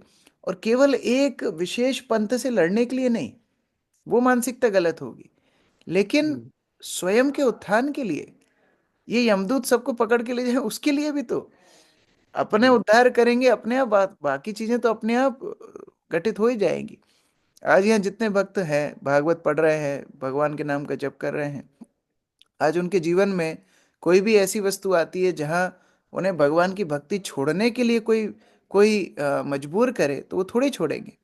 तो ये जी प्रशिक्षण हमें हर घर घर में हर व्यक्ति तक पहुंचाना है। और कई बार भगवान का आयोजन इस तरह होता है कि जो लोग अनुकूल परिस्थिति में नहीं सीखते हैं, फिर प्रतिकूल परिस्थिति सीख जाते हैं। जैसे जी कोरोना के बाद भक्ति का प्रचार बहुत बढ़ गया। क्यों? कोरोना में लोगों को समझ में आ गया कि किस तरह उनकी हर वस्तु कितनी निरर्थक है, धीरे धीरे प्रचार में। इसी तरह ऐसी कुछ परिस्थितियां होती हैं तो व्यक्ति को और समझ में आता है कि नहीं, हम जो अपने अपने मनमाने ढंग से चल रहे हैं ऐसे नहीं चलेगा। एक साथ एकजुट होकर के शास्त्र के पथ पर चलेंगे, तभी जा करके हम लोग इस जीवन में भी सुखी रह पाएंगे और अगले जीवन में भी सुखी रह पाएंगे। तो ये प्रयास जी हमको करना चाहिए। जी थैंक यू सो मच प्रभु जी। हरे कृष्ण। जगत वल्लभ प्रभु। हरे कृष्ण प्रभु प्रणाम। प्रभु, गुजराती में नरसिंह मेहता ने एक पद गाया है कि वैष्णव जन तो तेने रे कहिए जे पीड़ पराई जान। हम्म। तो दूसरे की जो पीड़ा समझता है उसको वैष्णव कहते हैं। हम्म। तो वो किस अर्थ में कहा है, लौकिक अर्थ में या आध्यात्मिक अर्थ में कहा है? ये हमारी परंपरा में भी इसका उल्लेख आता है। शिल प्रभुपाद शिल भक्ति सिद्धांत सरस्वती ठाकुर को बोलते हैं कि जीवेर दर्द दुखी शिल प्रभुपाद, अर्थात गुरु दूसरे जीवों के दर्द को देख करके दुखी हो जाते हैं। इसी तरह और भी वैष्णव भजनों में आता है, पर दुख दुखी, दूसरों के दुख को देख करके वैष्णव दुखी हो जाते हैं। तो ये सभी एक ही लाइन में है, लेकिन इनका मुख्य प्रयोजन है कि कैसे जीवात्मा भौतिक रूप से निकल के आध्यात्मिक जगत के उसमें आए। ये मुख्य बात है। भाई आप थोड़ा बहुत खाना बांटोगे, थोड़ा बहुत कपड़े बांटोगे, थोड़े बहुत कंबल बांटोगे, उससे उसका परमानेंट सॉल्यूशन नहीं हो रहा है। परमानेंट दुख का शमन करना है तो कृष्ण भक्ति का प्रचार करना होगा। तो ये मुख्य उसके पीछे भाव है। ठीक है। Okay, thank you Prabhu. Hare Krishna. Yes, Deepika माता जी। हरे कृष्णा प्रभु जी, दंडवत प्रणाम। मेरा प्रश्न आज के टॉपिक से नहीं है प्रभु जी। प्रलय कितने प्रकार के होते हैं, और ब्रह्मा जी के एक दिन में जो प्रलय होता है वो एक ब्रह्मांड का प्रलय होता है क्या? हम्म। प्रलय चार प्रकार के बताए गए हैं। एक तो जब ब्रह्मा जी रात्रि में शयन करते हैं, यानी 1000 युग जब निकलते हैं, 1000 चतुर्युग जब निकलते हैं, ब्रह्मा जी का दिन खत्म होता है। रात्रि शुरू होती है तो आंशिक प्रलय होती है। आंशिक प्रलय अर्थात ब्रह्मलोक के नीचे के लोग ध्वस्त हो जाते, ध्वंस हो जाते हैं, ब्रह्मलोक यथावत रहता है। तो जो महरलोक, तपलोक, जनलोक के निवासी हैं वो लोग ब्रह्मलोक में आश्रय ले लेते हैं अस्थायी रूप से, और बाकी नीचे के जीवों को फिर अगले देह की तैयारी करनी होती है, उनकी मृत्यु होती है। ये पहला। दूसरा है जब ब्रह्मा जी का जीवन समाप्त होता है, ये दूसरी तरह की प्रलय है। ये जब ब्रह्मा जी के 100 वर्ष पूरे हो जाते हैं तो ब्रह्मलोक तक सब कुछ विनष्ट होता है, पूर्ण प्रलय उसको बोला गया है। तीसरा है जब महाविष्णु अपनी सांस पुनः अंदर खींचते हैं, सारे ब्रह्मांड पुनः महाविष्णु के अंदर प्रवेश कर जाते हैं, सारे भौतिक संसार का ही रीसेट बटन दब जाता है, वो फिर एक और प्रलय है। और चौथी प्रलय है नित्य प्रलय, जो हमेशा ही चल रही है। जैसे हम लोग बूढ़े हो रहे हैं, कोई भोजन हम बना कर रखते हैं, खराब हो जाता है, समय के साथ पत्तियां सूख जाती हैं, नित्य प्रलय ये चल रही है। तो 4 प्रकार की प्रलय बताई। पांचवी प्रलय भी बताई है। पांचवी प्रलय होती है जब जीव का मिथ्या अहंकार विनष्ट होता है और वो भगवत धाम जाता है, तो व्यक्तिगत रूप से वो पूर्ण प्रलय मानी गई है। जब मतलब उसका भौतिक संसार ही खत्म हो गया, अब वो भगवत धाम में प्रवेश कर रहा है, तो वो फिर सूक्ष्म रूप से, लेकिन ये 4 स्थूल रूप से हम देखते हैं। Thank you. प्रफुल्ल प्रभु। तो जी हरे कृष्णा, दंडवत प्रणाम। तो मेरे मतलब 2 मेरे दिमाग में क्वेश्चन आए थे। जैसे कि अभी आपने एक एग्जांपल दिया कि नाम एक जो आचार्य है उनको शुरू में इस्कॉन के बारे में कुछ ऐसा कहते हैं, बाद में हमारे जब प्रभु जाते हैं उनको समझाते हैं। वो वीडियो मैंने भी देखा हुआ था। तो और इवन कई बार हम देखते हैं हमारे यहाँ के जो आचार्य है, हमारे यहाँ के जो मतलब जो मध्यम वर्ग के भी जो वर्ग के भी जो अपने आचार्य रहते हैं, मध्यम वर्ग के भी जो भक्त रहते हैं, उनके अंदर भी अपने जो ये लोग रहते हैं जो बहुत जिनका बहुत बड़ा बड़ा नाम है, उनसे कहीं ज्यादा उनमें कहीं मान सम्मान के लेके कोई भावना नहीं रहती है, और कुछ भी उनमें वो नहीं रहते हैं, अनर्थ नहीं रहते हैं। पर यहाँ पर इतने बड़े बड़े लेवल पे भी चले जाते हैं वो, उसके बाद भी उनके अंदर अनर्थ, मान सम्मान और ये सब चीजें भावना बहुत ज्यादा रहती है। तो फिर भी पर हमारे यहाँ के जो मतलब गुरु लोग भी जब उनसे मिलते हैं तो उनको कई बार साष्टांग करते हैं, उनको दंडवत कर देते हैं। तो ये हम तो प्रभुपाद के आश्रय में हैं, हमारी हमारी परंपरा इतनी स्ट्रांग है, तो ऐसा करना उचित है क्या कि जैसे कई बार जैसे कोई रामदेव बाबा है, तो रामदेव बाबा को भी हम भी हमारे यहाँ के जो आचार्य है वो यदि ऐसा बोल दे कि आपको दंडवत है आपके चरणों में, जबकि वो गुरु लेवल पे है, मतलब ऐसा मेरे मन में आ रहा था, इसलिए मैं। देखिए, ये वैष्णव सदाचार है कि एक साधु दूसरे साधु को प्रणाम करता है। हम देखते हैं भागवत के शुरुआत में जब सूत गोस्वामी 88,000 ऋषियों के सामने आते हैं, तो सारे 88,000 ऋषि उनको प्रणाम करते हैं और सूत गोस्वामी उनको प्रणाम करते हैं। और जब सौनक आदि ऋषि उनको बोलते हैं आप प्रवचन करिए, तो सूत गोस्वामी बोलते हैं मैं क्या प्रवचन करूंगा, मैं तो कोई लायक ही नहीं हूँ।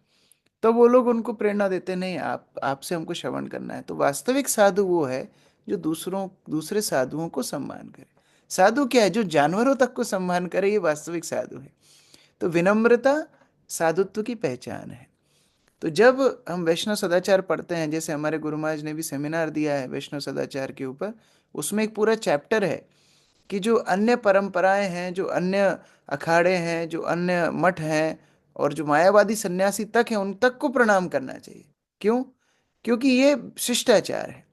अगर वैष्णव परंपरा के संत, भक्त, सन्यासी दूसरी परंपराओं को प्रणाम नहीं करेंगे तो सिखाएगा कौन? ये शिष्टाचार सिखाएगा कौन?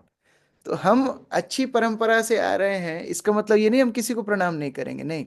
हमारा तो उल्टा ये कर्तव्य बनता है कि हम अपने शिष्टाचार से सिखाएं कि कैसे सम्मान होता है, कैसे साधु का व्यवहार होता है। ये वास्तव में आचरण से सीखते हैं भक्त लोग। और जो अपने आसन से नहीं उठना चाहते, जो प्रणाम ही नहीं करना चाहते, फिर देखो व्यक्ति के अंदर तो विवेक है ना, लोग तो ये देख करके सीखते हैं कि देखो कितना अंतर है व्यवहार में, कितना अंतर है। तो जो बुद्धिमान होगा वो समझ जाएगा कि प्रामाणिक परंपरा का क्या असर होता है, वो व्यक्ति को कितना शिष्टाचार के पथ पर चलाता है। हम लोग ये इजीली आइडेंटिफाई हो जाता है कि इजीली आइडेंटिफाई किया जा सकता है डिफरेंशिएशन जो है। क्योंकि हाँ, वही मेरा क्वेश्चन था कि मायावादी लोगों को, मायावादी है, हमको दिख रहा है कि मायावादी है, फिर भी हमारे आचार तो इतने उनके अंदर वो है। देखिए, हमारा मत अलग अलग है, वो शास्त्र अनुरूप नहीं चल रहे हैं, लेकिन फिर भी सम्मान करना ये वैष्णवों का एक लक्षण है। वो तो एक राह चलते व्यक्ति को भी हम प्रभु बुलाते हैं। क्यों बुलाते हैं? ये वैष्णव परंपरा है, सम्मान देना। और ये सम्मान उसका सम्मान नहीं है, उसके हृदय में बैठे परमात्मा का सम्मान है। तो इसीलिए वैष्णव सदाचार के अनुरूप सबका सम्मान करा जाए, ये हमारी परंपरा से हम सीखते हैं। प्रबोधानंद सरस्वती बोलते हैं, जहाँ कालिया दह पे उनकी समाधि है, प्रबोधानंद सरस्वती महाप्रभु के अनुयायी हुए, बहुत बड़े आचार्य हुए। वो बोलते हैं, जब आप किसी को प्रचार करने जाओ तो दांत में तिनका दबा करके विनम्र भाव से जाओ और उसके पैर में गिर जाओ और बोलो कि आप तो इतने महान व्यक्ति हैं। तो वो व्यक्ति भी सोचेगा, देखो मेरी तारीफ कर रहा है। फिर बाद में बोलो, आप इतने महान हैं फिर भी पशु जैसा आचरण क्यों कर रहे हैं, आप भक्ति कीजिए। तो सम्मान देने में कोई लॉस नहीं है, लेकिन सम्मान देने के बाद जो संदेश है वो संदेश तो हम यथावत बोलेंगे। वो संदेश में कोई मिलावट नहीं रहेगी, लेकिन सम्मान देने में कोई लॉस नहीं है। ठीक है। यस। आरती माता जी। हरे कृष्ण प्रभु जी, धन्यवाद प्रणाम। हाँ प्रभु जी, एक्चुअली मोर देन 6 मंथ्स हो गया एक जगह, मतलब कई जगह पे प्रीचिंग करते हुए, पर वो मतलब लोगों के अंदर उत्साह नहीं आ रहा है। तो ऑलरेडी जैसे हुआ, तो अब आप बता रहे जैसे पहले तो दंड सम्मान दिया, ग्लोरीफाई किया, बट उसके बाद भी लोग कनेक्ट नहीं हो पा रहे हैं। और मतलब एक दो प्रोग्राम्स ड्रॉप कर दिया, जैसे ये होता है कि बाद में डिसीजन आता है कि आप इतना कर रहे हो, कोई कनेक्शन तो आप मतलब कुछ रिजल्ट आ नहीं रहा है, लोग जुड़ नहीं रहे हैं, बहुत कम लोग जुड़ रहे हैं, तो फिर वो ड्रॉप हो जाता है। तो उसको कैसे सस्टेन करें, कैसे लॉन्ग टाइम? इसमें दो चीजें होती हैं। एक तो पहले तो हमको अपने अंदर ही देखना है कि हो सकता है हमारा प्रचार का स्टाइल या हमारी शुद्धता या हमारा परंपरा का जो विश्वास है, परंपरा के ऊपर श्रद्धा है, हो सकता है उसमें कुछ कमी हो, इसलिए प्रचार ठीक नहीं हो रहा है। पहले तो वैष्णव यही सोचता है कि मेरे अंदर कुछ कमी होगी। दूसरा इसका भाव ये है कि कई बार कुछ ऐसे समुदाय हैं, कुछ ऐसी कॉलोनीज हैं, कुछ ऐसे परिवार हैं जो भक्ति के बड़े अनुकूल होते हैं। तो कई बार हम जब ट्राई करते हैं, कई समय तक रिजल्ट नहीं आता है, तो फिर ज़्यादा समय व्यर्थ करने की भी आवश्यकता नहीं है। ये बात सही है कि आप लगे रहोगे, हो सकता है कई सालों बाद वो व्यक्ति भक्त बन ही जाएगा, ये बात सही है। लेकिन हम एज ए इस्कॉन डिवोटी प्रचार के लिए हमारे पास सीमित समय है, सीमित संसाधन है, और हमारा उद्देश्य है पूरे विश्व को प्रचार करना। तो अगर हम एक ही जगह पर अटक के रह जाएंगे लंबे समय तक, तो फिर वो भी ठीक नहीं है। तो कुछ समय तक ट्राई करें, 6 महीने, 5 महीने, 3 महीने, एक साल, जो भी अनुकूल हो। और अगर एकदम ही रिजल्ट नहीं आ रहा है तो फिर ऐसी परिस्थिति में जाना चाहिए जहाँ थोड़ा जल्दी रिजल्ट आए, जहाँ अनुकूल वातावरण हो भक्ति का। लेकिन पहला पॉइंट भी उतना ही लागू होता है। फिर दूसरी जगह जाएंगे, तीसरी जगह, हर जगह वही बात है, इसका मतलब मेरे अंदर ही कुछ कमी है, मुझे प्रचार और अच्छे से करने की आवश्यकता है, उस तरह। जी जी, प्रभु जी एक प्रश्न है, थोड़ा टॉपिक से हटके। एक्चुअली प्रभु जी, मेरा बेटा पहले बहुत ही अच्छा था, हर चीज में परफॉर्मेंस बहुत बढ़िया करता था। अभी विद इन फ्यू मंथ्स ऐसा हो गया है कि उसका किसी काम में मन ही नहीं लगता, चैंटिंग भी नहीं करता, श्लोकास भगवत गीता भी बंद हो गया, और स्कूल में भी मतलब इतनी खराब परफॉर्मेंस आ रहे हैं, कंप्लेंट्स आ रहे हैं, क्लास वर्क भी नहीं कर रहा है। तो वो क्या नजर के जैसा कि बोलते हैं कि नजर लग गई, या क्या ऐसे, वो हाँ, क्या चीज है, माता यशोदा, समझा? माता यशोदा तो कृष्ण की नजर उतारती ही थी। तो वो तो हो ही सकता है, लेकिन अब बैठ करके उनसे बात कीजिए, क्या क्या समस्याएं आ रही हैं उसका समाधान करने की कोशिश कीजिए। बच्चों को मित्रता से जब बात की जाती है तो उनको ज़्यादा स्वीकार करने में आसानी होती है। तो एक फिर भी बार सब ट्राई कर लिया, कुछ करना ही नहीं चाहता, जैसे तमोगुण से बोलते हैं ऐसा, इतना हाई इग्नोरेंस उसके अंदर। कुछ लालच भी करके देखा कि ये मिलेगा वो मिलेगा, कुछ नहीं करना चाह रहा है एकदम, खेल का भी नहीं है, कुछ भी नहीं उसको। तो एकदम टेंशन हो गया एक कि बार अभी मैं। एक बार आप देख करके देखिए कि कुछ आदत तो ऐसी नहीं लग गई जिस कारण से वो उसका इस तरह उत्साह नीचे जा रहा है। तो व्यक्तिगत रूप से एक बार आपको पूरा प्रशिक्षण करना पड़ेगा। फैमिली मेंबर से मुझे क्रिटिसाइज कर रहे हैं कि तुम उसको टाइम नहीं देती हो इतना, जबकि मैं उसको दे रही हूँ जितना टाइम देना चाहिए, ऐसा उसके कारण नहीं टाइम। है। एक्चुअली ये टीनेज ऐसी होती है जहाँ कई गलत आदतें भी लग जाती हैं जिससे उत्साह नीचे चला जाता है। तो वो भी एक कारण हो सकता है। एक जस्ट बार आप 9 years। हरे कृष्णा, मेरी आवाज आ रही है? जी जी मैं जी, बोल रहा हूँ 9 years जी। कई बार ऐसी गलत आदतें भी लग सकती हैं जिस कारण से उत्साह नीचे जाता है। तो एक बार आप व्यक्तिगत रूप से देखिए, थोड़ा थोड़ा धीरे धीरे बात करने का प्रयास कीजिए, तो हो सकता है कुछ समाधान। मेरे लिए यहाँ से बोलना मुश्किल है क्योंकि व्यक्तिगत रूप से वहाँ क्या सिचुएशन है वो तो देखना मुश्किल है यहाँ से। हम्म, थैंक महाराज यू। माता जी। हरे कृष्णा प्रभु जी, दंडवत प्रणाम। प्रभु जी, जैसे जीव का पतन का कारण होता है कि वह ईश्वर से ईर्ष्या करता है, तो प्रभु जी ईश्वर से ईर्ष्या किस प्रकार मतलब करते जीव, किस प्रकार की ईर्ष्या?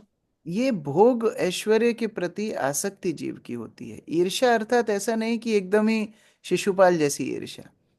ईर्ष्या का अर्थ है कि जब भगवान से पृथक, भगवान से अलग हमें भोग की इच्छा होती है, ऐश्वर्य की इच्छा होती है, वही ईर्ष्या है।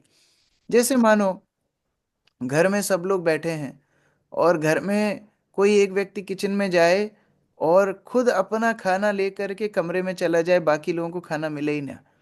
तो अब उसने डायरेक्ट ईर्ष्या तो नहीं की, खुद के भोग के लिए बात की, लेकिन वो भोग करने के कारण इनडायरेक्टली तो दूसरों से ही उसकी ईर्ष्या है कि मैं सबके साथ नहीं खाऊंगा, मैं तो अलग खाऊंगा। तो उसी तरह जीव आध्यात्मिक जगत में भगवान के साथ, भगवान के भक्तों के साथ सब कुछ सही बात है, लेकिन एक भोग की इच्छा उसका पतन करा देती है। तो उस तरह वर्णन आता है। और प्रभु जी जैसे मिथ्या अहंकार, तो प्रभु जी मिथ्या अहंकार में क्या क्या आएगा इसमें? मिथ्या अहंकार अर्थात जैसे जल में आप कोई इम्प्योरिटी मिला दो। अच्छा जल था, साफ जल था, लेकिन उसमें कुछ गंदगी मिला दी। उसी तरह अहंकार तो अच्छा ही है। अहंकार मतलब मैं कृष्ण का दास हूं, मैं कौन हूं, ये होता है अहंकार। अहंकार अर्थात मैं कौन हूं, मैं जीवात्मा हूं, मैं भगवान का दास हूं। लेकिन अब वो भूल करके जब जीव ये सोचने लगता है कि मैं ये शरीर हूँ, मैं फलाना हूँ, मैं ढिमकाना हूँ, मैं ये परिवार का हूँ, मैं ये देश का हूँ, तो ये सब फिर मिथ्या अहंकार कहलाते हैं। मतलब कि जो वास्तविक नहीं है, अभी कलमश उसमें मिल गया है। ठीक है। जी प्रभु। प्रभु जी एक क्वेश्चन और था, जैसे प्रभु जी मेरी मम्मी जी हैं तो वो आ, अयोध्या के बड़े भक्तमाली से दीक्षित है। तो प्रभु जी वो हरे कृष्णा जप करती हैं, पर वो प्रभु जी पंचाक्षर पर नहीं बोलती, बोले मैं गुरु महाराज का बोलूंगी। तो प्रभु जी वो कैसे समझाऊं मन को? मतलब पंचतत्व मंत्र नहीं बोलती हैं। जी जी जी प्रभु जी। पंचतत्व मंत्र भी भगवान का ही मंत्र है, क्योंकि जो चैतन्य महाप्रभु अपने अनुयायियों के साथ आए वो सब भगवत तत्व हैं। तो आप उनको बता सकते हैं शास्त्रों से किस तरह जी चैतन्य महाप्रभु भगवान के ही अवतार हैं। और क्योंकि उन्होंने हमको हरे कृष्ण महामंत्र दिया है, हम उनको प्रणाम करते हुए, प्रणाम करना है, प्रणाम करते हुए हम महामंत्र का जप करते हैं। तो जो वैष्णव पथ पे हैं, जैसा अभी हम प्रफुल्ल प्रभु के साथ चर्चा कर रहे थे, वो तो मायावादियों तक को प्रणाम करते हैं।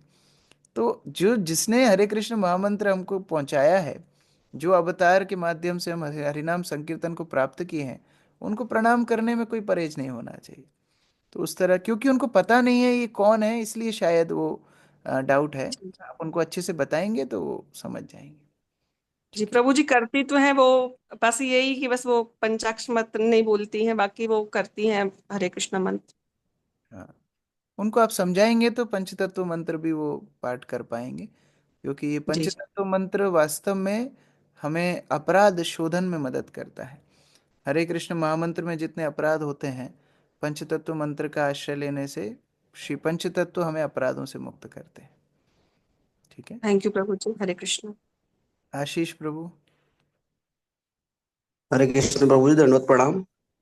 यस। प्रभु जी कल जो आपने ग्रुप में पोस्ट की थी गुरुदेव की, कि हम सब चैतन्य महाप्रभु और शिला प्रभुपाद के सैनिक हैं और हमें शीखा रखनी चाहिए, टीका लगाना चाहिए और अच्छे से प्रचार करना चाहिए, तो वो पोस्ट मुझे काफी अच्छी लगी थी और उसको आप थोड़ा और डिफाइन कर सकते हैं? देखिए, ये बहुत बड़ा दुर्भाग्य है कि हम लोग सनातन धर्म में जन्म लिए, हम लोग तिलक नहीं लगाते हैं, शिखा नहीं रखते हैं। ये वास्तव में पहले जब किसी को वर्णाश्रम से बाहर निकालना होता था ना, तो उसकी शिखा काटी जाती थी। और शिखा काटना मतलब ये बहुत बड़ा दंड माना जाता था।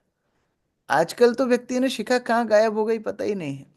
ये शिखा वास्तव में सनातन धर्म की पहचान है। तो शिखा रखना चाहिए, सभी भक्तों को रखना चाहिए। मैं ये समझता हूँ कि आप लोग व्यापार में जाते हो या जॉब पे जाते हो, तो हो सकता है बड़ी शिखा रखने में समस्या हो। एक छोटी सी शिखा पीछे हर भक्त को रखनी चाहिए।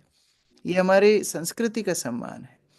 और दूसरा, तिलक लगाना, तो कम से कम अपने घर में, अपने आसपास में तो तिलक लगाना चाहिए। हो सकता है कहीं कॉरपोरेट्स में जो कल्चर है उधर रिस्ट्रिक्टेड हो, वो बात अलग है। लेकिन कम से कम जहाँ संभव है वहाँ तिलक लगा करके जाना चाहिए। तो कम से कम ये दो चीजें हो। सब जगह धोती कुर्ता नहीं पहन पाएंगे, समझ में आता है, लेकिन कम से कम तिलक और शिखा, ये दो चीजें कम से कम हर भक्त को पहननी चाहिए।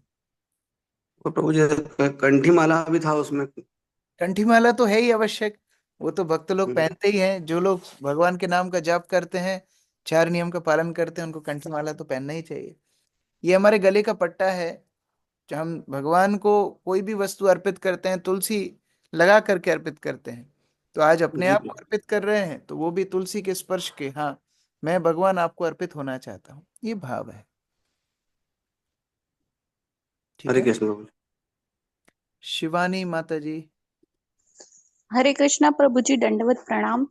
प्रभु जी, हम संडे प्रोग्राम में लोगों को बुलाते हैं फोन करके, 3 संडे हो गए, कोई आने को ही तैयार नहीं है, तो फिर कैसे उनको एग्री करें बुलाने? ठीक है, देखिए हम लोग तो अवसर दे रहे हैं। जो हर संडे आपका फ़ोन उठाने के बाद भी नहीं आ रहा है, तो 3 से 4 बार आप प्रयास करने के बाद फिर उनको ज़्यादा पुश करने की आवश्यकता नहीं है। फिर आप उनको मैसेज भेज सकते हैं। एक ब्रॉडकास्ट लिस्ट बनाइए, उसमें ऐड कर लीजिए, या फिर सबको एक साथ एक मैसेज फॉरवर्ड कर दीजिए, वो काफ़ी। हम ज़्यादा भी फिर फोर्स नहीं करते हैं। 3 4 बार किसी को मौका दे सकते हैं। तीनों चारों बार वो प्रतिकूल उत्तर दे रहा है, वो बिल्कुल आना ही नहीं चाहता है, तो फिर ज़्यादा फोर्स करने की आवश्यकता नहीं है। हाँ, जिसका जेन्युइन कारण है, कहीं बाहर गए हुए हैं, कोई बीमार है, तो फिर हम उनको फिर प्रोत्साहित कर सकते हैं कि आप आइए। या किसी के मन में कोई डाउट हो गया है, किसी कारण से वो नहीं आ पा रहा है, तो वो डाउट को भी हम सुलझा सकते हैं। ठीक है। ठीक है, हरे कृष्ण। मधुसूदन प्रभु, लास्ट क्वेश्चन। हरे कृष्ण प्रभु जी, धन्यवाद प्रणाम। मेरा प्रश्न आदि क्लास से नहीं है, एक अलग प्रश्न है। जैसे कोई माता पिता बेटे के लिए वो मानव करते हैं ना, जे मैं मेरा बेटा कुछ तबीयत खराब हो गया कि सुस्त हो जाए तो मैं ये कर दूंगा, आपको ये दे दूंगा। तो ये अगर नहीं दिए तो इसमें क्या अपराध लगती है क्या? कि मेरी हालत ऐसी, मेरा भी ऐसा होता क्या? मेरे माता पिता ने एक मानव करा था कि काली माता के सामने वो बकरी को बोली देंगे, ऐसा कुछ बोला, मैंने उसको देने नहीं दिया, तो इसमें अपराध लगेंगे क्या? देखिए, ये सब कर्म कांड में लोग बहुत गंभीरता से इसका पालन करते हैं, लेकिन जो भक्ति पथ पे आए हैं फिर उनका कोई ऋण बाकी नहीं रहता है। कभी भी ऐसे कार्य नहीं करना जो धर्म के विरुद्ध हो। किसी जीव की हत्या करके हमारे जीवन में हमको सुख चाहिए, ये कभी भी भक्त का भाव नहीं होता। तो आप यदि भगवान को प्रार्थना करें, हे भगवान, अनजाने में हमने इस तरह बोल दिया, लेकिन आपका वचन है किसी जीव की हत्या नहीं करनी है, हम उसका पालन कर रहे हैं, भगवान आपकी रक्षा करेंगे। ये बात भगवान को बोलना, भगवान आपके लिए हम लोग इस पथ पे आए हैं, हम लोग ये हत्या नहीं कर रहे हैं, आप हमारी रक्षा करना। बस सारे देवी देवता भगवान के अधीनस्थ हैं, भगवान आपकी रक्षा करेंगे। तो उस तरह कोई भी कार्य नहीं करना जो कार्य धर्म के विरुद्ध हो। लेकिन मैंने नहीं किया, मेरा माता पिता ने किया था, उन्होंने तो मतलब भक्ति पद में नहीं है, फिर उनको पता लग जाएगा क्या? उनको तो आपको बचाना है ना। आप उनके पुत्र हो, तो उनको बचाने का कर्तव्य किसका है? आपका है। वो इस तरह पशु बलि देंगे, उनको स्वयं को पाप लगेगा। हमने अभी प्राचीनी बरी का दृष्टांत पढ़ा। जितने पशुओं को प्राचीनी बरी ने मारा, नारद मुनि बोल रहे हैं देखो वो सब आकाश में खड़े हैं, तुमको मारने वाले हैं, अगले जन्म में एक एक करके तुमसे बदला लेने वाले हैं। तो आपके माता पिता का उस तरह गति होगा, तो आपको ही बचाना है। तो आप उनको समझाइए, उनको इस तरह से प्रोत्साहन दीजिए कि भगवान गीता में बोलते हैं जो उनको एकांतिक रूप से आश्रय लेता है उसका कोई ऋण बाकी नहीं रहता, उसका कोई हिसाब किताब बाकी नहीं रहता, भगवान उसको उत्थान करते हैं। हाँ, मैंने तो उनको मना कर दिया, देने में नहीं दिया, यही यही पूछना था कि अपराध अपराध तो नहीं लगेगा इसमें ना? क्यों अपराध लगना चाहिए? आप खुद विचार कीजिए। बल्कि उस तरह किसी जीव की हत्या करते वो अपराध लगता है। ठीक है। ठीक है। हरे कृष्ण। शिल प्रभुपाद की जय, संवेद भक्त वृंद की जय।